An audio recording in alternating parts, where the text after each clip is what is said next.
I ran into this last week. Here's what fixed it for me. If your Snapchat stories have been hacked, don't you worry. You can take steps to recover them. Step 1. Change your password. Immediately change your Snapchat password to secure your account. Go to the settings menu, select password, and follow the prompts to create a new one. Step 2. Enable two-factor authentication. Turn on two-factor authentication for added security. This can be found in the login verification section of your settings. It will require code sent to your phone each time you log in. Step 3. Check your memories. Look in your Snapchat memories to see if your stories are still there. Tap on the memories icon to see if any of your content was saved before the hack. Step 4. Report the hack.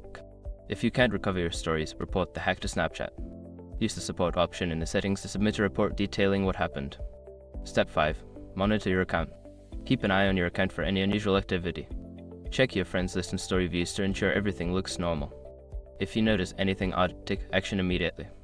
Remember, staying proactive about your account security can help prevent future hacks. Good luck and stay safe out there.